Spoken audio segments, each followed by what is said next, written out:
Alhamdulillahil qail bismillahirrahmanirrahim. Am kuntum syuhada'a id hadara yaqubal maut id qala li banihi ma ta'buduna min ba'di. Allahumma salli wa sallim wa barik ala hadan nabiyil karim sayyidina wa maulana Muhammadin wa ala alihi wa ashabil mujahidin at-tahirin.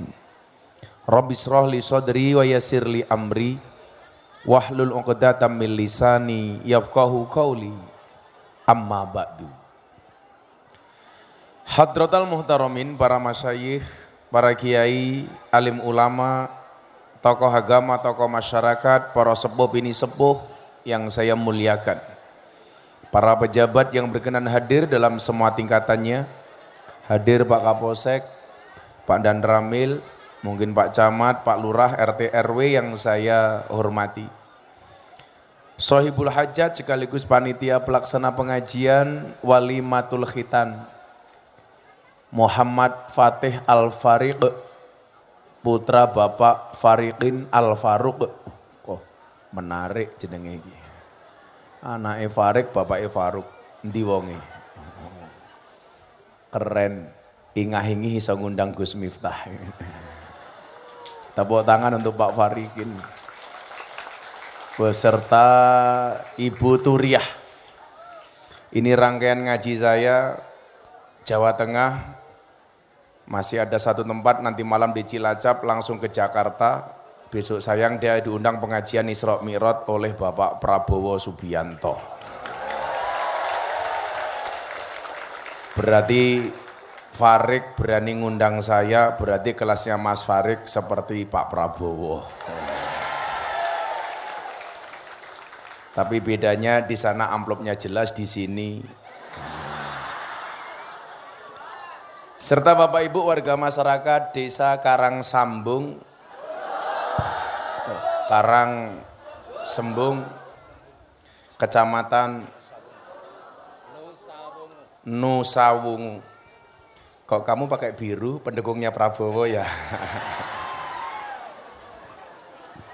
Yang berbahagia, serta pemirsa BTV di rumah yang saya cintai. Alhamdulillahirrabbilalamin, saya bisa sowan dengan penuh perjuangan.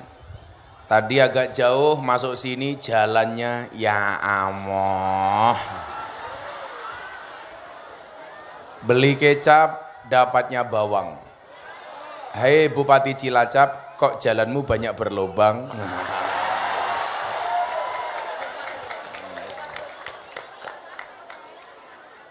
Jadi saya kesini, ya Allah jalannya. Begitu saya parkir mobil, jalan dari parkir ke sini, saya bingung lagi. Ini mau pengajian apa pemburu hantu? Kok mau pengajian, biasanya saya parkir di belakang panggung, ini melewati pring-pringan, melewati kandang. Tapi semuanya itu terbayarkan lunas dengan penuh kegembiraan. Saya gembira pertama kali, yang pertama alasannya karena ketemu Bapak Ibu semuanya. Alhamdulillah. Kemudian alasan kedua, kenapa saya bahagia? Jelas, calonnya menang.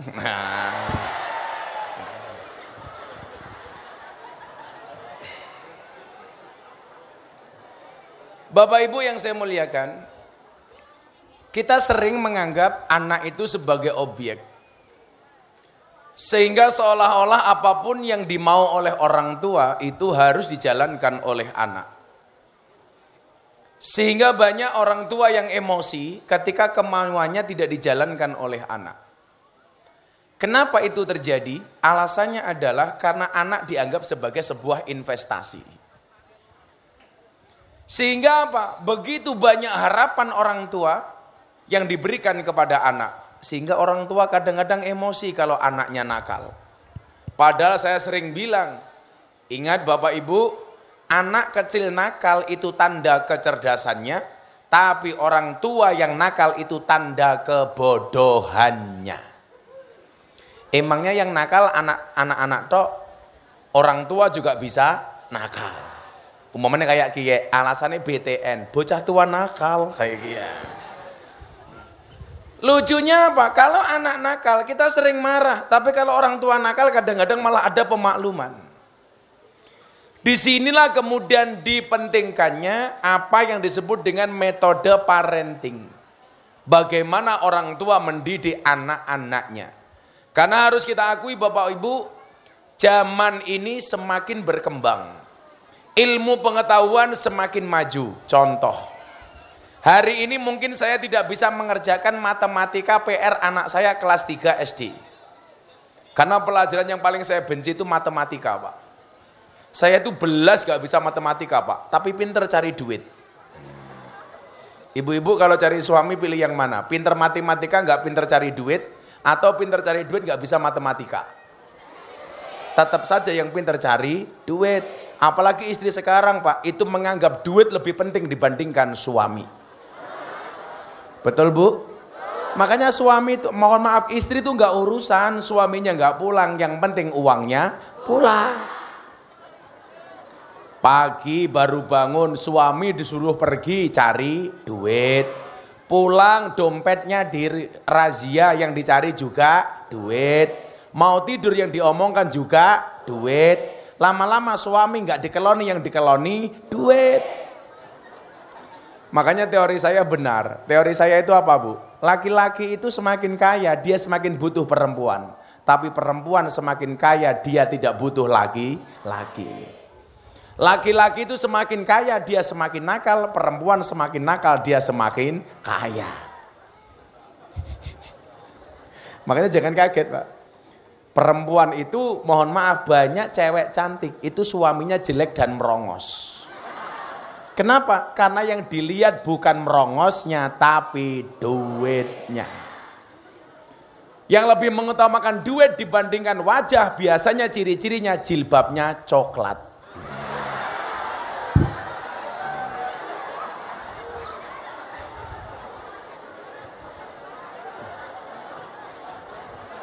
Coklat semua ya.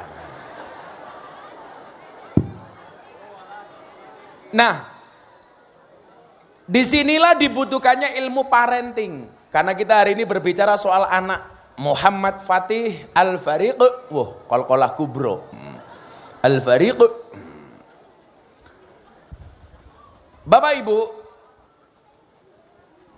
ada begitu banyak perbedaan antara dulu zamannya Pak Faruk dengan anaknya Farid. Kalau soal budaya umpamanya bedanya di mana Bapak Ibu? Kalau orang dulu itu mindsetnya, pola pikirnya begini Pak. Orang dulu itu punya slogan, mangan ramangan yang penting kumpul. Kalau orang sekarang mindsetnya beda, kumpul nggak kumpul yang penting makan. Jadi kalau orang dulu mementingkan kumpulnya, orang sekarang memikirkan makannya. Makanya kalau diundang pengajian, besok pengajian tempat Pak Faruk, yang ditanya kira-kira suguhannya apa. Dan hari ini Anda di prank karena nggak semuanya dapat suguhan. Modar ya. Yang di sini ada, yang di sana enggak. Kamu sok-sokan duduk di kursi. Yang pokoknya pengajian yang duduk di sini pasti lebih bergaya daripada yang di sana. Dari tadi yang di sini Bu kipas-kipas. Bukan karena takut kepanasan, tapi takut bedaknya luntur. Aku zizi. Nah, kalau orang dulu Pak pengen bahagia itu sederhana. Yang penting kumpul bisa main dengan anak cucu. Model mainannya pun sederhana. Butuh tembak-tembakan tinggal cari pelepah pisang. Wes, ditaleni tembak-tembakan yang bunyi bukan tembaknya tapi cangkeme dor. Kayak ini, itu zaman dulu. Loh, Pak tentara sing tua-tua kayak Pak Kapolsek ya. Dulu begitu udah seneng banget, dar dor. Ini ada yang berperan sebagai Jenderal Sudirman, sebagai Komarudin. Udah seneng banget. Kalau pengen butuh mobil-mobilan Pak, ya Allah, cukup kulit jeruk. Bannya terbuat dari sandal swallow. Ditarik dikasih bunyi-bunyian, etek, sudah seneng. Kok sama? Kan aku sudah tua goblok. Coba, Dulu belum ada petasan yang keren. Cukup pakai karbit. Pakai lubang, dikasih karbit, dibunyikan Ramadan dor. Sudah seneng. Coba sekarang, bentuk petasan macam-macam. Bahkan tahun kemarin di Malang, sekeluarga mati. Karena produksi petasan jeblok, mati semuanya. Ya Allah, kepalanya di atas, kakinya di bawah. Subhanallah. Maka saat itu saya ditanya sama santri saya, Abah, apa hukumnya menyalakan petasan? Saya jawab, menyalakan petasan di mata ulama hukumnya haram.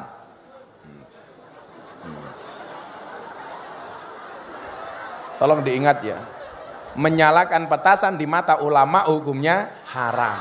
Bisa jeblok matanya.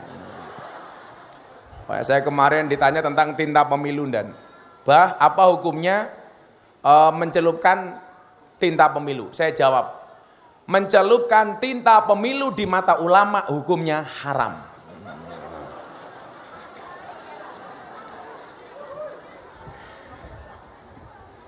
Ini zaman berubah. Dulu kita mohon maaf nonton film cukup ke lapangan lihat layar tancap. Betul Bu?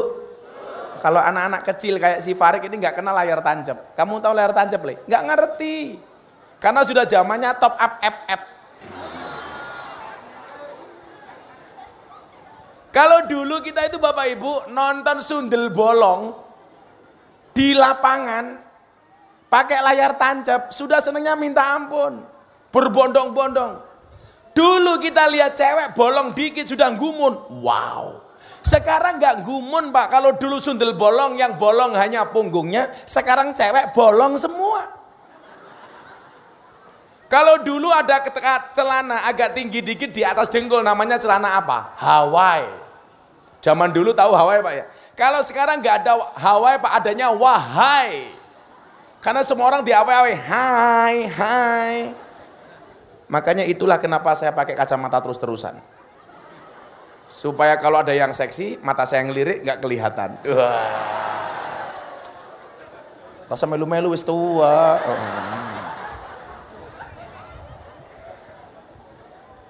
Generasi kemudian terus berlanjut. Saya mau cerita pertama kali punya HP. Saya itu punya HP pertama kali. Itu HP-nya namanya Siemens. Apa? Ya Siemens. Itu ada kayak sedotan minuman gini panjang banget. Saat itu hanya bisa untuk telepon sama SMS-an sudah seneng. Coba sekarang jam bandingkan dengan hari ini. HP fungsinya Pak, mohon maaf, tidak hanya telepon, tidak hanya SMS. Sekarang SMS gak laku. Sudah ada teknologi namanya WA. Apa? WA, tulisannya WA dibaca WA goblok, WA. Belum lagi medsos. Dulu orang dapat hiburan hanya dari televisi. Saya, bapak ibu saya itu sekampung yang punya TV, bapak ibu saya sendiri tok. TV-nya hitam putih. Dulu tahun 80-an kalau nonton Mike Tyson, itu ngumpul di rumah ibu. Senengnya minta ampun. Lagi nonton tinju, antennya bergerak. TV-nya mblarut kabeh. Begitu seru-serunya nonton tinju, mohon maaf. Akhirnya cesek enteng. Modar, mate. Itu sudah senangnya minta ampun. Sekarang akses media selain televisi seperti BTV itu mohon maaf. Dari HP semuanya bisa kita akses melalui media sosial. Ini HP saya ini keren Pak. Saya acara dengan Pak Prabowo di Bandung, HP saya kecopetan. Kok bisa Kiai kecopetan? Kan dia juga manusia goblok. Hujan Pak, saya pakai payung turun ke stadion. Saya mau ceramah di Bandung. Sampai lokasi, saya lupa kalau nyaku HP, dikerubuti sama ribuan orang, ngejak salaman, ngejak foto. Begitu saya jalan HP saya hilang. Begitu HP saya hilang, langsung saya fatihai.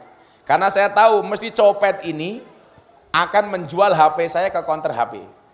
Begitu masuk counter HP, ini nggak mungkin dipakai karena double shift.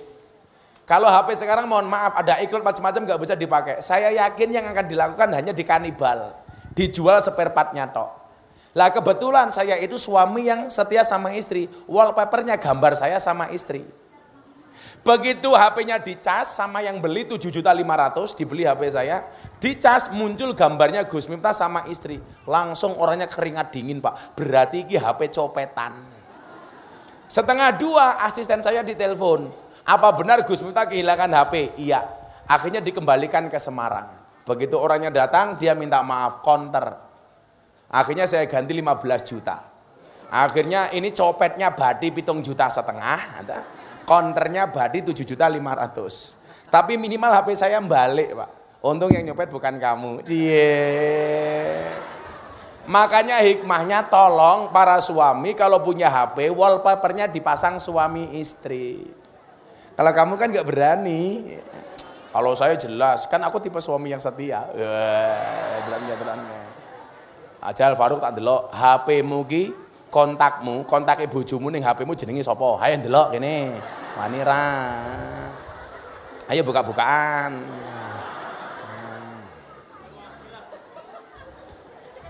Oh. Sapa jenenge? Nyonya Aljaya.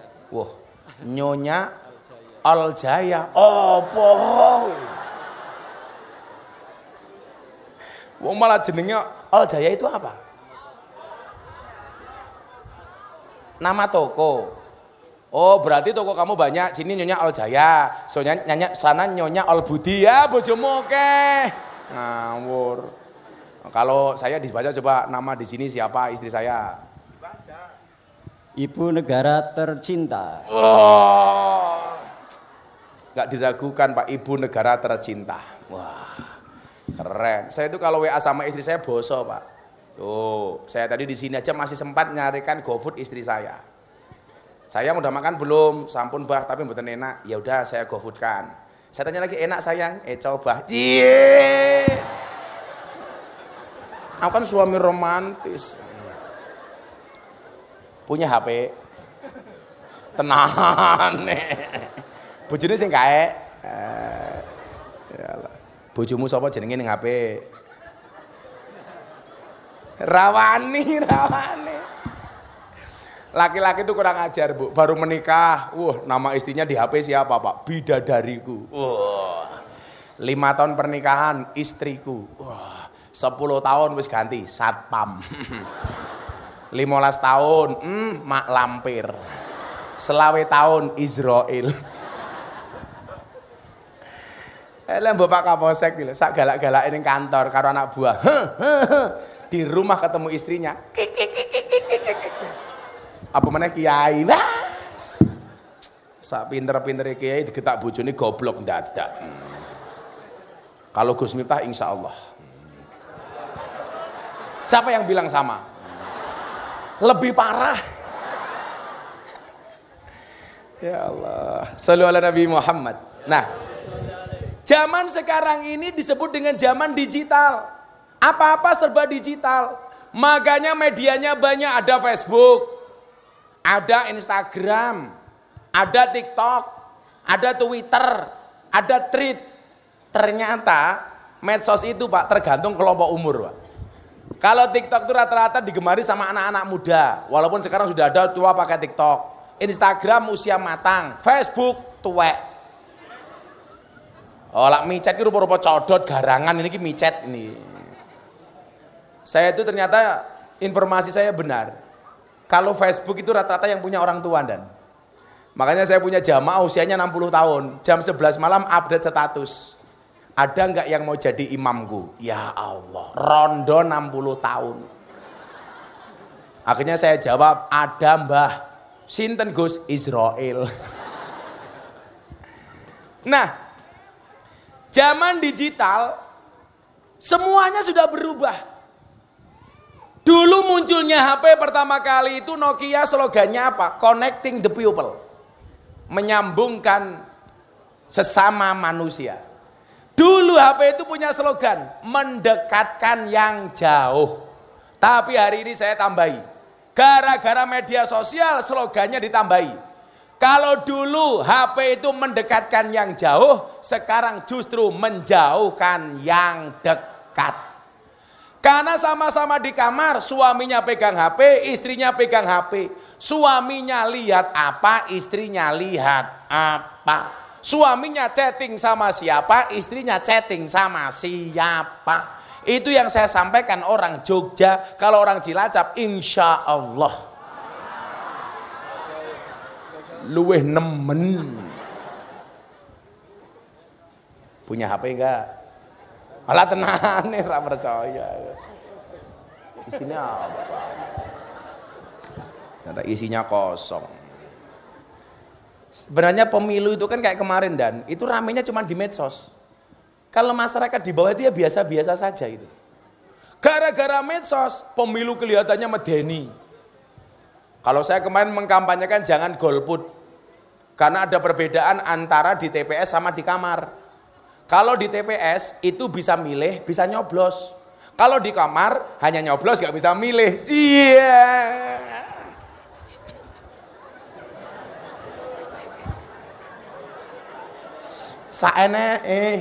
Saanan nih milih siapa? Pengalaman matamu. Kan istri aku cuma satu. Nah, kalau masyarakat tuh Pak, saya lihat di desa-desa itu pemilu selesai begini. Ya sudah kan kita ayem kan di mana-mana. Yang ribut kan yang di Jakarta, di medsos. Betul. Kalau di desa sudah selesai. Karena kemarin saya bilang, kalau Ramadan mau trawehnya nyaman, sudah tidak ada lagi yang berbicara 01, 02, 03, maka pemilu harus berjalan sekali putaran. Ini sudah selesai. Dan saya bersyukur, Pak. Alhamdulillah di mana-mana masyarakat sudah bisa menerima, termasuk pendukungnya yang kalah. Tapi lucunya apa? Pendukungnya yang kalah sudah terima, calonnya belum terima, kan goblok gitu loh. Sing dukung wis terima, sing nyalon durung terima. Makanya tadi saya ditelepon sama pejabat di Jakarta, Gus, besok Ramadan buka puasa ya di perusahaan saya. Oh siap Pak, jamnya jam berapa? Jam Ganjar plus Anies. Hah? Maksudnya apa? 16.24. Oh, 16,24%. Shallu ala Nabi Muhammad. Saya mencatat zaman digital ini, mohon maaf Bapak Ibu, gara-gara zaman digital watake menungso sudah podo temperamental, dikit-dikit emosi karena lihat postingan. Coba kalau nggak punya postingan kayak Bapak malah nggak emosi. Watake menungso pada temperamental. Cah sekolah senengane tawuran massal. Kalau saya lihat di Jakarta itu ya Allah, tawuran massal bawa celurit, bawa pedang, bawa golok, bawa rantai, bawa gir. Itu untuk apa? Sing tua morsal, sing nom brutal. Pemicunya apa? Media sosial. Maka begini Bapak Ibu, anak Anda boleh pegang HP, tapi tolong diawasi oleh orang tuanya. Farid, tolong dibatasi Mbak. Anak saya kelas 3, Neng Meka itu sampai hari ini, dia hanya boleh pegang HP hari Minggu, itu pun saya batasi. Nggak boleh, ngerusak ini Pak.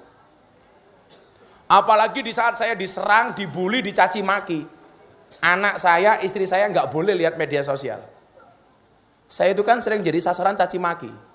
Bagi-bagi duit, salah. Money politik, serangan fajar. Saya jawab, di mana-mana serangan fajar itu sembunyi-sembunyi, nggak terang-terangan, goblok. Kalau bagi-bagi duit itu Gus Miftah, kalau bagi-bagi masalah itu kamu. Iya. Ngerokok maning. Monggo ngerokok Kiai. Kalau saya sedang dibully Mas Faruk, anak istri saya nggak boleh lihat HP sama sekali. Karena kejem-kejem bahasanya Bu. Dasar Miftah goblok, Miftah bajingan. Kalau saya kuat. Sekarang itu gara-gara medsos Pak, semua orang dibully, semua orang dicaci maki, semua orang dihasuti, munculnya iri dengki. Maka saya bilang, kalau semua orang mau caci maki, semua orang kamu bully, semua orang iri dengki. Pertanyaan saya, sebenarnya dulu kamu lahir itu diadani apa dipisui? Betul. Katanya lahir dipisu-pisui. Oh, bajingan gue, kirek gue. Maka dadine kayak gitu, Pak. Lah, awal mulanya Masalahnya di mana masalahnya, Bu? Media sosial. Makanya butuh direm. Gara-gara zaman digital, watai menungso podo temperamental. Cah sekolah senengane tawuran masal, sing tua mursal, sing enom brutal, sing lanang nakal, sing wadon binal. Micet itu dodolane wong wedok sekarang melalui micet. Medsos lagi. Wah, saya pernah DM saya, Gus, saya siap dinikahi sama Gus Miftah. Ya Allah. Langsung saya bilang sama istri saya, deloken bun. Loh saya bilang, biar istri saya paham, ternyata suaminya laku keras. Silakan bunda yang jawab sendiri. Makanya istri saya nggak pernah lihat WA saya, DM saya. Karena kalau ada DM yang aneh-aneh malah tak kasih tahu istri, Pak.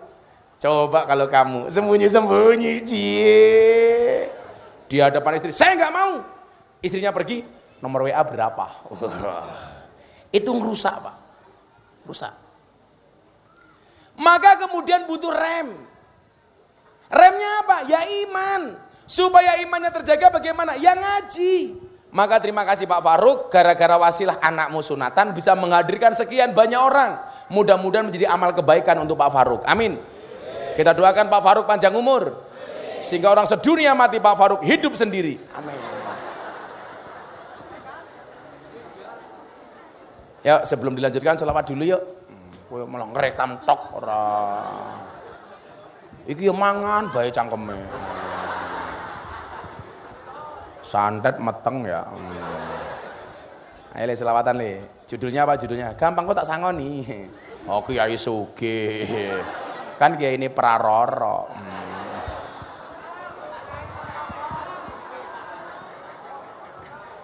Sana itu juga ada orang toh. Ya Allah. Oh, sana jauh banget. Ayo selawatan dulu yuk. Apa lagunya, Dok? Alamat Anak Soleh. Apa? Ali Songon, Alamat Soleh. Kelebus matamu ini pengajian. Pengajian kelebus.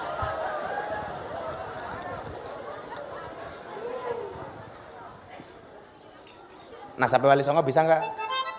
Ya udah. Yuk, engko tak sangoni. Saya kata Ibu.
Alhamdulillah.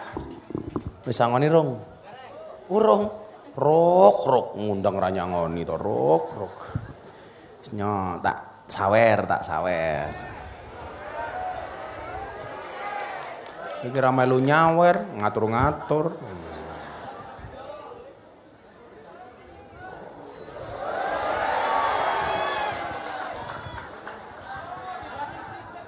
Apa? Banser sangone dong banser.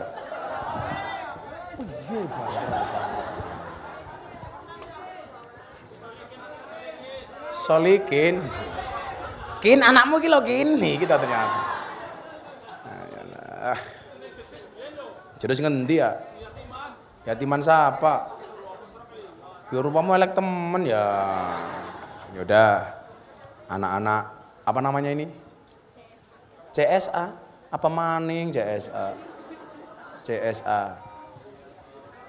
Apa? Jamiah Sholawat Ar-Raudhah. Ya wis, tak kaya 1 juta.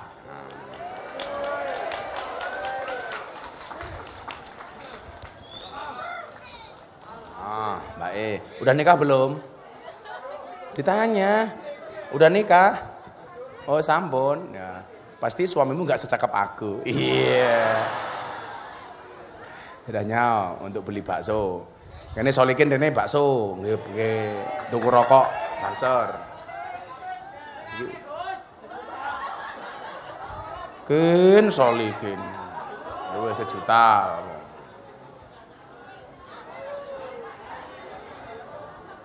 Nyokin 1 juta kin gitu rokok kin. Ya. Bonus 100 nggih solikin. Iki nggih kowe dhewe. Malah ngene-ngene barang. Ada janda di sini. Ya mau takon tok.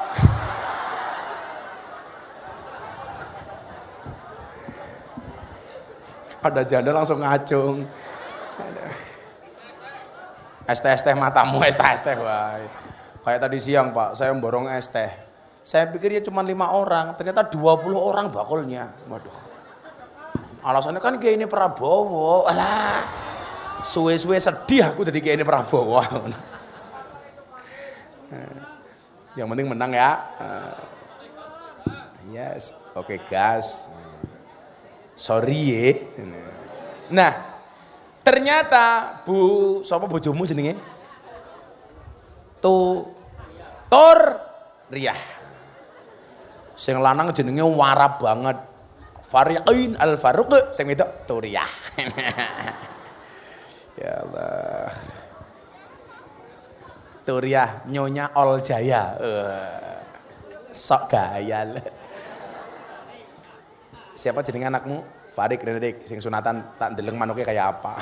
Ora. Santai baik. Yang paling galak di rumahmu, bapakmu apa ibumu? Bapak. Wah. Jujur sangoni.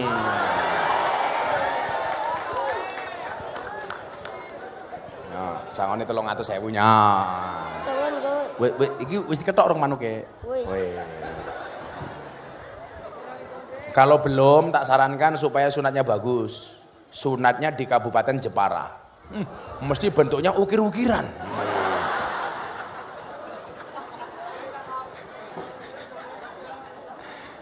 Kalau saya dulu sunatnya di Lampung, Pak. Makanya bentuknya kayak belalai gajah. Nenek. Sepil matamu, sepil. Bapaknya sunatnya di mana dulu? Di mana? Oh, di Karangsembung. Pak siapa Rane? Lo jenenge dia kelalen keprimen, kesuh ya nyong. Siapa? Pak Manut. Manut siapa? Jenenge Pak Manut. Pak Manut wis sunat ya. Dulu sunatnya di sini. Apa bedanya Gus Miftah dengan Pak Manut? Kalau Gus Miftah ibarat tongkat seperti ini. Kalau Pak Manut ya kayak gini. Ya. Pak Manut sangoni. Ya sangoni ke jimat. Pak Manut. Duda 200.000. Oh, ini Duda. Itu bukan istrinya toh? Oh mertua, kamu duda, pantesan lirik-lirik baik karo mbake wah matane. Masih pengen menikah lagi? Ke Jogja saya punya jamaah banyak lonte sarkem. Wis tua. Siapa? Anak yatim. Ada anak yatim. Mana anak yatimnya sini? Oh, cuman satu tok. Kamu yatim. Coba ada anak yatim berapa di sini? Oh, udah nggak jadi. Ditanya sesuai temen. Lah wis tua-tua kene yatim. Yatim ra ini tua temen. Ini yatim kadaluarsa. Apa? Shallallahu ala Nabi Muhammad. Nah, berbicara soal pendidikan Bapak Ibu, ini kan parenting ya. Ternyata ketika anak itu sudah maujud, artinya anak itu sudah lahir, pendidikan yang paling utama itu ternyata tidak diberikan dari seorang bapak, tapi justru diberikan oleh seorang ibu. Jadi potensi menjadikan anaknya si Fatih ini baik itu lebih dominan Bu Turiah dibandingkan si Fariqin angel menjenenge ya. Kakean kol-kolah Fariqin Al-Faruq. Kin anakmu kilo kin gitu loh. Jadi mohon maaf. Maka Nabi Muhammad Shallallahu Alaihi Wasallam itu membagi tugas antara Sayyidina Ali dengan istrinya Siti Fatimah. Bagaimana cara membagi tugasnya? Qada Rasulullah Shallallahu Alaihi Wasallam ala ibnati Fatimah bi khidmatil bait wa qada ala Ali bi kharijim minal bait. Nabi membagi tugas suami istri itu seperti ini Bapak Ibu. Mau contoh yo apik, kelasmu kaya Sayyidina Ali, ora mau contoh ora apa-apa, sing penting mendekati. Tugasnya Fatimah itu khidmah di dalam rumah, tugasnya Sayyidina Ali urusan luar rumah. Itulah kenapa saya mengatakan perempuan itu peranannya sebagai apa? Satu, bukan kepala rumah tangga, tapi pemimpin rumah tangga. Itu perempuan. Nomor satu, wong lanang rasa protes. Lanang itu imam berarti dia kepala. Tapi kalau pemimpin itu justru perempuan. Nomor satu, saya tulis. Nomor dua, wanita sebagai ibu rumah tangga. Nomor tiga, wanita sebagai pendidik. Nomor empat, wanita sebagai teladan bagi anak-anaknya. Nomor lima, wanita sebagai tokoh masyarakat. Dan nomor enam, wanita sebagai bendahara rumah tangga. Ini yang paling senang ibu-ibu, mesti yang nomor terakhir. Bendahara rumah tangga. Saya mau tanya, keuangan rumah tangga itu yang paling pas dipegang suami apa istri? Keuangan rumah tangga itu yang benar dipegang suami apa istri? Ternyata yang paling pas dipegang oleh istri. Kenapa keuangan rumah tangga harus dipegang oleh istri?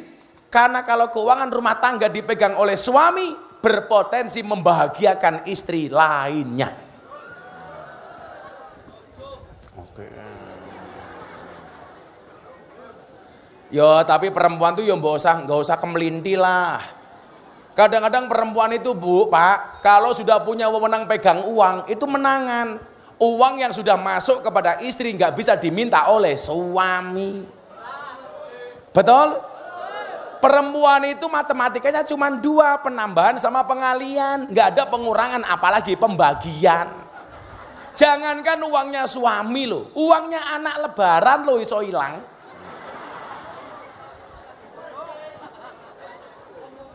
Betul Bu. Kok anaknya punya uang saku lebaran, ibunya mulai cerewet. Gini, ibu simpen. Kalau sudah disimpan ibu, kira-kira bisa balik ke anak apa enggak? Enggak. Itulah pertama kali anak punya pengalaman penipuan investasi bodong. Sing nipu siapa? Biungnya dewek. Ciri-ciri perempuan seperti itu biasanya jilbabnya hitam.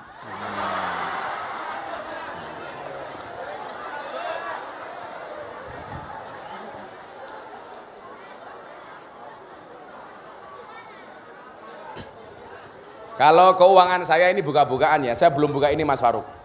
Kalau keuangan di rumah tangga saya begini, tak atur ya.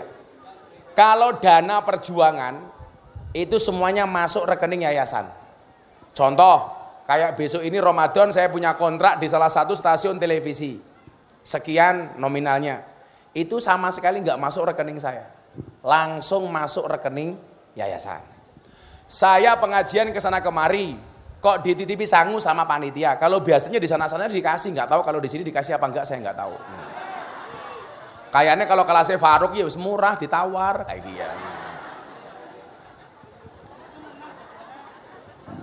Tapi kan mending walaupun nawar berani ngundang daripada Pak Camat cuma numpang.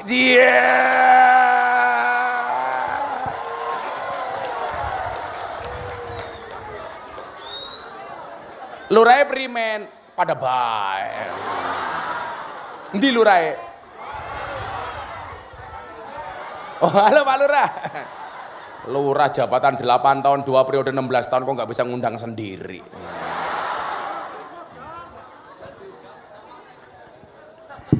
Sekarang jabatan lurah itu 16 tahun, 2 kali periode 8 plus 8. Kalau Pak Lurah ngundang sendirilah, kalau nggak kuat bayar aja pakai BLT.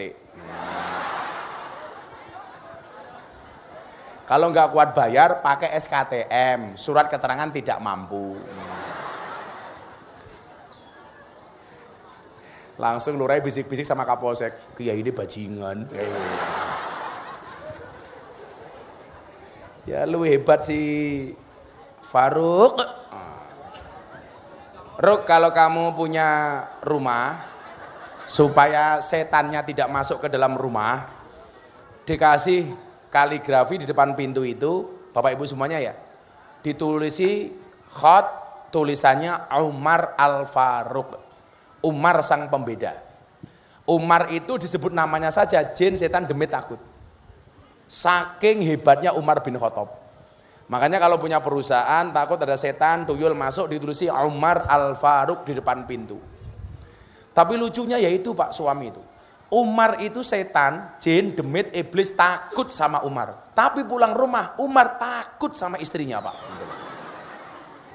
Beneran.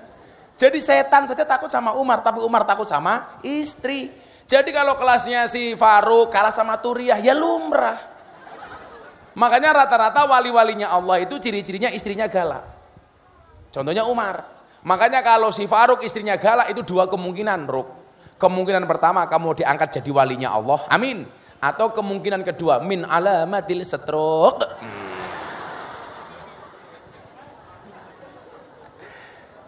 Tapi santai saja Faruk, seorang suami yang punya istri galak, insya Allah besok di akhirat siksanya akan dikurangi oleh Allah.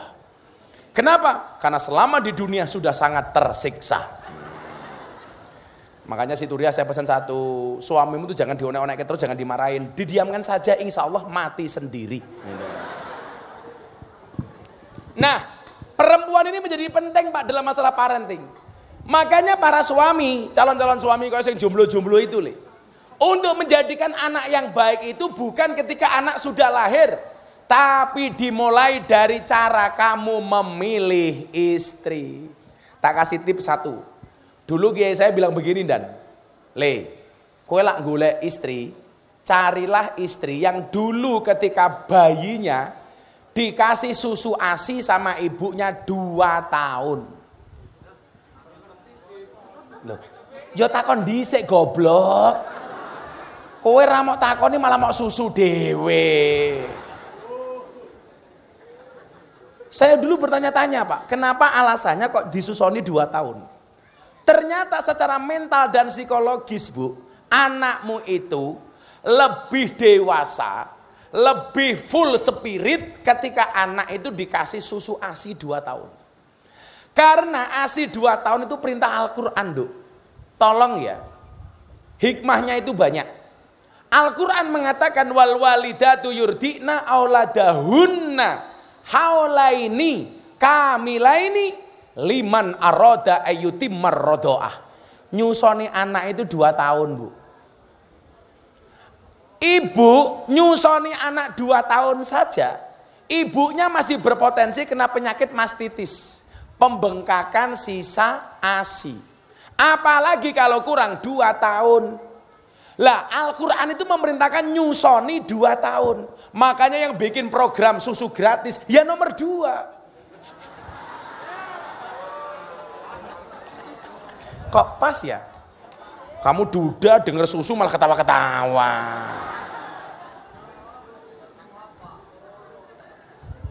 Jadi yang muda-muda kalau kamu punya calon istri ditanya dulu. Kamu sama ibumu dulu dikasih air susu 2 tahun apa enggak? Ternyata beda. Lah anak sekarang kan beda Pak, ibu-ibu itu kurang bertanggung jawab. Baru 5 bulan sudah diganti susu sapi. Betul Bu? Susu kaleng. Ibunya sudah tidak mau lagi nyusoni anaknya. Kenapa? Ibunya sibuk. Kemana? Senam. Satong. Doang. Sok-sokan. Perempuan sekarang tuh kurang ajar Pak. Kok renang? Senam. Cari instrukturnya cowok. Yang senam ibu-ibu. Mbok kamu jaga perasaan suamimu please. Lawang yang senam perempuan, instrukturnya cowok. Kamu itu jangan semena-mena sama suamimu Bu. Coba perhatikan perasaan suamimu. Suamimu tuh sampai kurus kayak Faruk. Mikir bagaimana anak istrinya bisa sukses. Bisa bahagia. Suamimu harus berangkat pagi pulang sore demi mikir skincaremu, demi mikir bedakmu, demi mikir alismu cetar kayak badai. Ayo, tolong jaga perasaan suamimu. Caranya bagaimana? Rawatlah wajahmu, jangan lupakan rawat juga tungkakmu. Raine glowing tungkai, ya Allah. Iku yang ngono pengajian ngarepe kiai sikile malah telonjor kayak ngene iki lho. Iki melu pengajian apa ning pantai. Orang rumangsane tungkake meletek-meletek yo. Diseneni malah nutupi cangkem. Saya pikir malu, ternyata pamer gelang. Ya Allah. Beda sama ibunya jilbabnya hijau itu. Dari tadi tangannya dikempit terus. Bukan karena khusyuk, khawatir galang karetnya katon. Oh sakit, masa murad, tak kasih obat. Nanti pulang cari gula batu. Gulone diwenehke asame, watune nggih nutuki urate. Ya.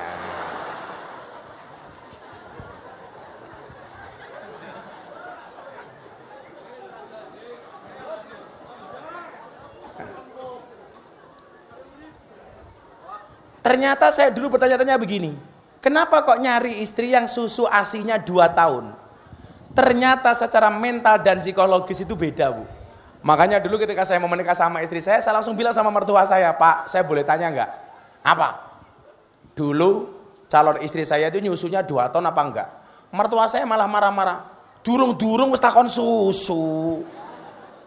Lah iki bapaknya kok kuru terus. Saya khawatir jangan-jangan susunya ora cocok. Lah. Stunting.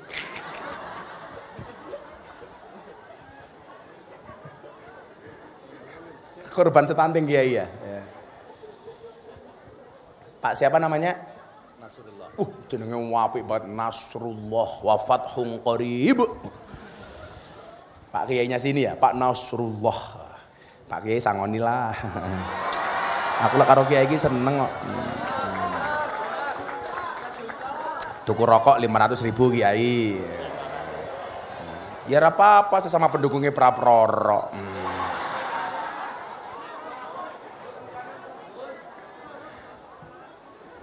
Ya Allah, rampung pengajian bangkrut nyong ya. Ya ora mungkin sedekah kok bangkrut, ora mungkin. Makanya kayak malam hari ini Mas Faruk bikin pengajian semeriah ini. Insya Allah rezekinya tambah banyak. Prinsipnya begini Mas Faruk, bukan seberapa banyak yang kamu miliki, tetapi seberapa banyak yang kamu bagi. Itulah kunci berkahnya rezeki. Ya ngono, pengen lemu, ya kawin maning. Jenenge manut. Manut. Maka itulah yang kemudian dimaksud oleh Kanjeng Nabi al-ummu madrasatul ula. Ibu itu adalah madrasah pertama untuk anak-anaknya. Makanya Mbak Turia betul-betul harus memahami karakternya anak. Besok anak ini besarnya jadi apa, itu bisa kelihatan kok dari anak kecil ini. Hobinya, minatnya, senengnya seperti apa, itu bisa dilihat. Sehingga tugas orang tua itu mengarahkan. Nah, problemnya hari ini adalah anak itu semakin ke sini, orang tuanya semakin ke sana. Soalnya apa, Bu? Anak itu nggak betah di rumah karena anak di rumah itu selalu diposisikan sebagai objek. Anak hanya sebagai pendengar, orang tua sebagai penasehat. Banyak orang tua yang tidak mau mendengarkan keluh kesahnya anak. Makanya anak lebih seneng nongkrong di warung kopi dibandingkan nongkrong di rumah sendiri. Soalnya apa? Kalau di rumah sudah bosen dengan nasihat orang tuanya, sementara kalau di warung kopi bisa curhat dengan temannya. Betul? Anak itu dikasih kesempatan ngomong, Bu. Pulang sekolah kok anaknya kelihatan bete. Nak, kamu pengen ngomong apa? Dikasih kesempatan ngomong. Yang lebih celaka apa? Orang tua itu otoriter, Pak Nasrullah. Nasihatnya dari anak kecil sampai dewasa podo. Padahal problemnya anak itu sudah berbeda. Sing diomongi wong tuane podo. Sehingga anak bosen. Kuwi maning. Itu saja sambendina pada. Manut. Jenenge manut. Nah, problem ini harus dicari solusinya, Bu. Solusinya bagaimana? Gus, saya tidak bisa mulang sendiri. Bagaimana caranya? Yo gampang, masukkan pondok pesantren. Lah saya nggak punya uang, Gus. Masukkan pondok pesantren yang gratisan. Di mana? Tempatnya Gus Miftah, gratis. OTW, Sherlock. Makanya kalau tadi saya bilang, Dan, saya itu punya rekening untuk yayasan. Ini uang ini hanya untuk ngasih makan anak-anak santri. Pembangunan pondok pesantren. Contoh, umpamanya saya disangoni sama si Faruk. Itu langsung masuk yayasan. Saya besok pengajian di Hambalang disangoni Pak Prabowo. Masuk yayasan. Saya sama sekali nggak tahu duitnya. Kalau uang yang saya pakai sendiri, saya punya rekening. Itu untuk kebutuhan saya sendiri. Termasuk saya membantu mbak-mbak begenggek, PSK, Lonte, LC, Purel. Kok mereka keluar dari klub malam? Kenapa kamu keluar? Saya pengen hijrah, Bah. Kamu mau ngapain? Gak kerja di sini. Saya pengen jualan pecel lele. Sudah punya modal? Punya, tapi kurang. Itu saya transfer duit. Udah, kamu gak usah kerja lagi sebagai PSK. Nyon tak tambahin modal. Apalagi kalau Ramadan seperti ini, saya pasti pengeluaran banyak. Termasuk saya punya toriko apa bagi-bagi mukena anak klub malam, dunia malam PSK. Ini saya udah siapkan 1000 mukena. Ibu-ibu sini ada yang minta mukena? Minta? Aku ngasih lonte yuk.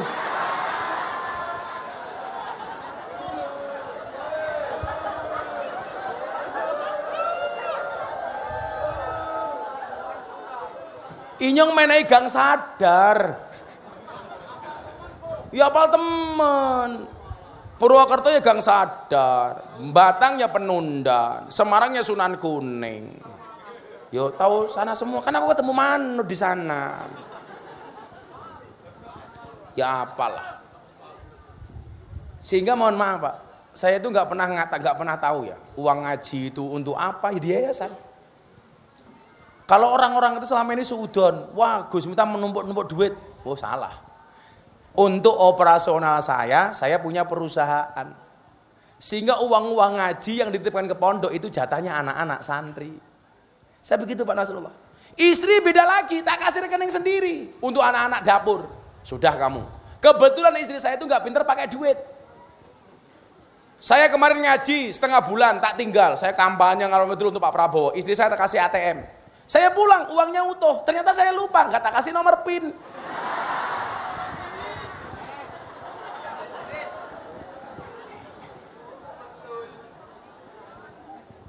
Tapi istri saya itu memang nggak bisa pegang duit banyak Pak, nggak pernah dipakai.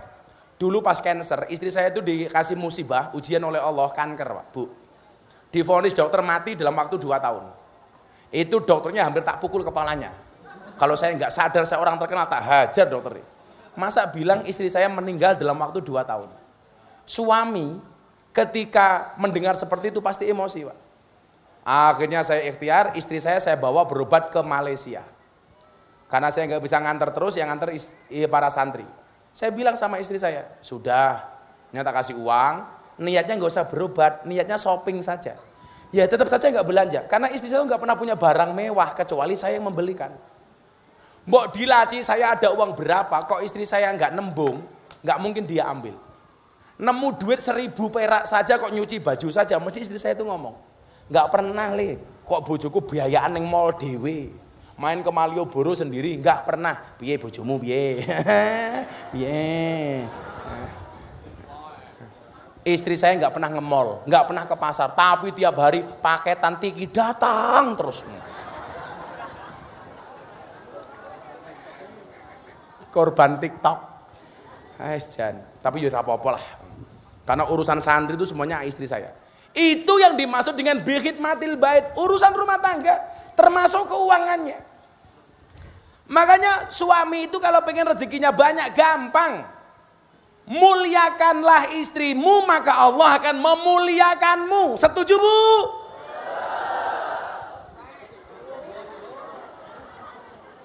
Tapi juga sebaliknya wahai para istri, muliakanlah suamimu, maka Allah akan menjaga martabatmu.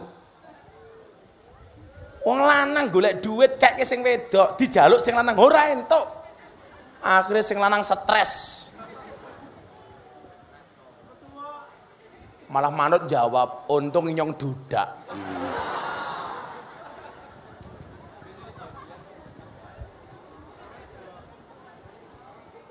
Ya Allah. Nah, maka Bapak Ibu yang saya muliakan, kita itu tidak bisa minta kepada Allah dari siapa kita dilahirkan. Tapi kita bisa minta kepada Allah bagaimana kita bisa melahirkan sebuah generasi. Kita tidak bisa minta dilahirkan oleh siapa, tapi kita bisa melahirkan generasi seperti apa. Ya kalau kita boleh minta, saya minta sama Allah, saya pengen dilahirkan dari dzurriyyahnya Kanjeng Nabi. Tapi kan kita nggak bisa minta. Tetapi orang tua semuanya punya potensi yang sama untuk melahirkan anak-anak yang luar biasa. Gus Miftah enak dilahirkan dari terah kiai. Saya bukan anaknya kiai. Kalau Anda merasa bukan anaknya kiai, berusahalah supaya anakmu jadi kiai. Apa mungkin, Gus? Apa yang nggak mungkin bagi Allah? Saya punya banyak kawan yang orang tuanya bukan kiai, anaknya luar biasa. Ayo mbak-mbak Egi, berusaha. Gus, saya merasa tidak wanita yang baik. Kamu harus berusaha bagaimana melahirkan generasi yang baik. Caranya bagaimana? Tirakat dari kamu gadis. Apa tirakatnya? Gak akan pacaran, umpamane. Menjauhi godaan setan-setan dan garangan yang terlaknat rahimakumullah. Garangan-garangan gak jelas. Kalau ada cowok datang, katakan sama cowokmu, Mas, kalau kamu mencintaiku, pilih satu di antara dua, apa? Halalkan atau tinggalkan. Gagah. Kamu garangan, bilang sama cewekmu, ya Allah, izinkan saya menjadi imam sholat baginya. Kalau dia tidak mau saya imami, izinkan saya menyolatkannya, ya Allah. Ditalkin sisan. La ilaha illallah. Modar.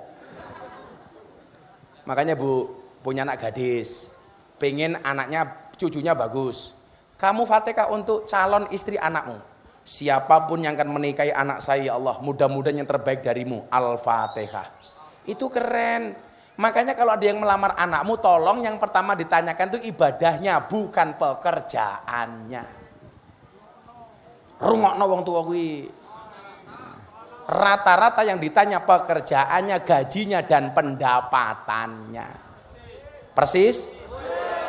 Dulu istri saya, Bu, dilamar, yang lamar 3 orang. 1 polisi, 2 lurah, 3 Gus Miftah pengangguran. Wah. Orang tuanya milih polisi, anaknya milih Gus Miftah. Iya.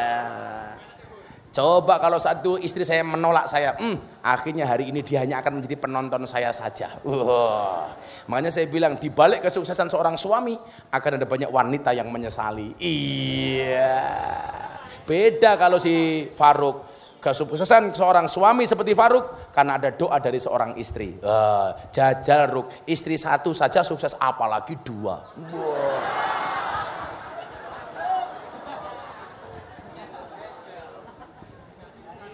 Langsung diketok manuk muruk.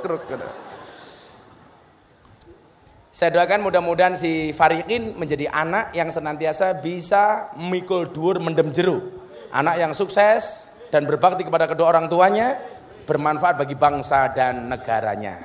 Sudah jam 12 saya harus pindah tempat.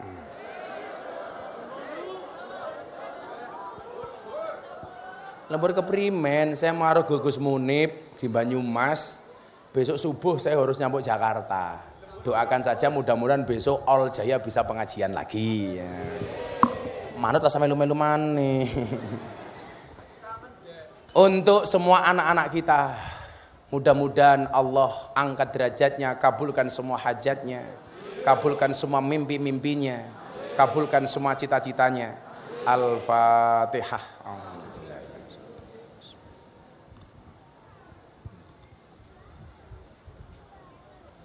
Bismillahirrahmanirrahim. Allahumma sholli ala sayyidina Muhammad wa ala ali sayyidina Muhammad walhamdulillahirabbil alamin.